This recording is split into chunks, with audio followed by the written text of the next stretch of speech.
Hello guys, please subscribe to my channel and don't forget to click the bell button. Thank you. Praise the Lord. आज फिर हम आपके सामने एक नई टॉपिक डिस्कशन के साथ, और मैं आशा करता हूँ ये डिस्कशन आप सबके लिए आशीष का कारण होगा, आपके सबके जीवन में एक नई प्रेरणा को देगी। तो आज हम लोग बातचीत करने जा रहे हैं। मेरे साथ, उससे पहले मैं बता दूं, मेरे साथ हमारे मित्र श्री कुमार जी हैं। हम आपका स्वागत करते हैं। और आज हम डिस्कस करने जा रहे हैं चिंता के बारे में, सारों के बारे में जो हम चिंता करते हैं। तो ये एक बड़ी महत्वपूर्ण टॉपिक है, बहुत महत्वपूर्ण वर्ड है जिसके बारे में हम लोग डिस्कस करने जा रहे हैं, क्योंकि हमने जो ऑब्जर्व किया है, हमने जो देखा है कि हर एक व्यक्ति के अंदर चिंता रहता है, चाहे वो गरीब हो, चाहे अमीर हो, स्टूडेंट हो या नौकरी करने वाला हो, ऑफिसर हो या लेबर हो, प्रधानमंत्री हो या देश का एक छोटा सा नागरिक हो, कोई भी व्यक्ति हो, सबके अंदर किसी न किसी मैटर को लेकर, किसी न किसी बात को लेकर एक बड़ी चिंता बनी रहती है। तो उस चिंता के बारे में हम डिस्कस करेंगे। और उससे पहले मैं बता दूं कि उस चिंता के बारे में बाइबिल क्या कहती है।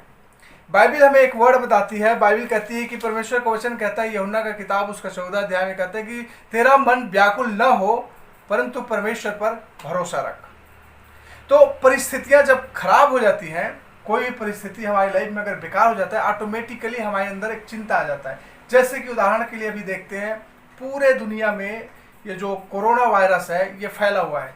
सबके अंदर चिंता है कि कब ये लॉकडाउन बंद होगा, कब हमारा बिजनेस शुरू होगा, कब हम नौकरी में जाएंगे, हमारे बच्चों का पढ़ाई का क्या होगा, हमारे भविष्य का क्या होगा, हमारे हेल्थ का क्या होगा। इस प्रकार की बातें सबके अंदर भरा हुआ है और सभी लोग को ये चिंता है कि क्या होगा क्या होगा। तो अभी के परिस्थिति को देखा जाए कि सभी लोग चिंता में है, और ऐसे परिस्थिति में अगर हम परमेश्वर के वचन को लागू करेंगे, कहता है परमेश्वर कि देखो तेरा मन व्याकुल ना हो, बल्कि परमेश्वर पर भरोसा रखो।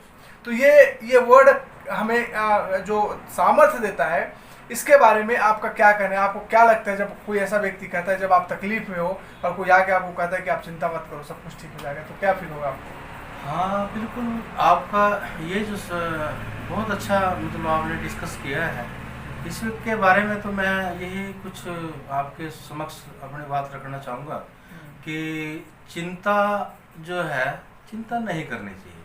चिंता से ज़्यादा चिंतन करना चाहिए। इस प्रभु का चिंतन करना चाहिए हमें। और जब इस प्रकार की परिस्थिति आ जाती है, इस प्रकार की समस्या हमारे जीवन में घटित हो जाती है, तो हम चिंता की जगह चिंतन करें, इस प्रभु का चिंतन करें। क्योंकि जो प्रभु का हम चिंतन करेंगे, इसका जो हम सिमरन करेंगे, इसकी अपने मन में, अपने परिवारों में इसकी याद बना के रखेंगे प्रभु की, तो हमारे आसपास में जो चिंता है वो कोसों दूर चली जाएगी। और आज की जो इस हालात को देखते हुए, जैसा कि आप जी ने फरमाया कि ऐसा विषय बना हुआ है कि हमारे बच्चों की पढ़ाई का क्या होगा, कब लॉकडाउन खुलेगा, तो इस प्रकार की अन्य जो ये समस्याएं हैं, इस समस्याओं का हल सिर्फ और सिर्फ एक ही है, चिंतन, प्रभु का चिंतन।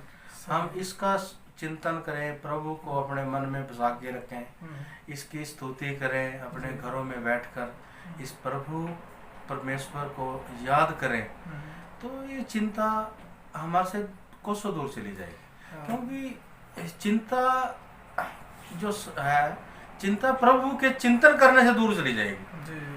सही बात है, बहुत अच्छी आपने बात कही कि ऐसे परिस्थितियों में जब हमें लगता है, हमें कोई समझ नहीं आता है कि अब क्या करना है, क्या होने वाला है, उस परिस्थिति में हमें चिंता करने की जरूरत नहीं, बल्कि चिंतन करने की जरूरत है उस ऊपर वाले का, उसके वायदे पर कि उसने हमें क्या कहा है, ऐसे परिस्थितियों का सामना हम कैसे कर सकते हैं।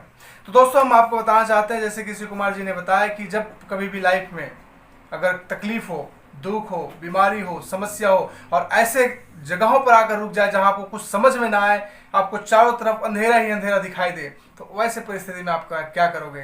तो आप चिंता ना करो, बल्कि चिंतन करो कि परमेश्वर ऐसे परिस्थिति में हम क्या कर हो सकता है।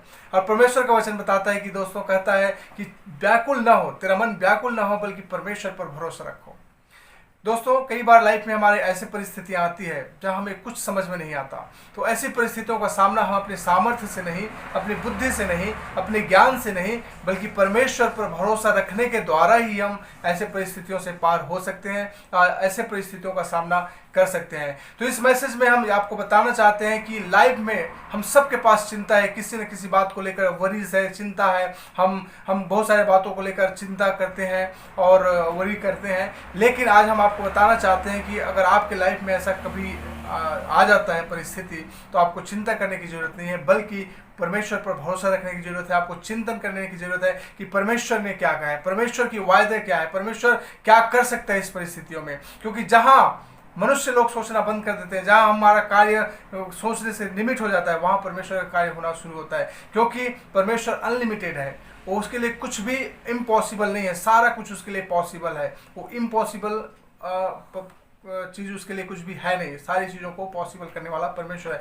हमें लगता है कई सारी चीज़ें होती है जो इम्पॉसिबल है, ये नहीं हो सकता, लेकिन परमेश्वर के लिए सब कुछ हो सकता है। तो दोस्तों आप सभी को बताना चाहते हैं कि आपके लाइफ में अगर चिंता है, आपके भविष्य को लेकर, आपके लाइफ को लेकर, आपके बिजनेस को लेकर, आपके हेल्थ को लेकर, आपके नौकरी को लेकर, तो आज हम आपको बताना चाहते हैं आपको चिंता करने की जरूरत नहीं है, आपको कुछ भी करने की जरूरत नहीं है, बल्कि आपको एक ही चीज़ करने की जरूरत है, वो चिंतन करो परमेश्वर पर, उसके वचन पर। और परमेश्वर आपसे बातें करेंगे, परमेश्वर आपको बताएगा कि ऐसे परिस्थितियों का सामना आप कैसे कर सकते हैं। चाहे कितनी बड़ी दुख क्यों ना हो, कितनी बड़ी बीमारी क्यों ना हो, कितनी बड़ी समस्या क्यों ना हो, कितनी बड़ी वायरस क्यों ना हो, अगर आप परमेश्वर पर भरोसा रखते हैं, उसके बातों पर चिंतन करते हैं, तो निश्चय ही सफलता आपके हाथ में होगा और आपको इन तमाम सिचुएशन से निकलने के लिए प्रभु आशीष करेगा। तो मैं आशा करता हूँ दोस्तों ये आज का डिस्कशन आप सभी को बात किया होगा, आपके जीवन में प्रभाव डाला होगा और नई प्रेरणा दिया होगा। तो मैं आशा करता हूँ, इसी आशा के साथ मैं आप सभी को धन्यवाद करते हुए आपसे विदा लेता हूँ।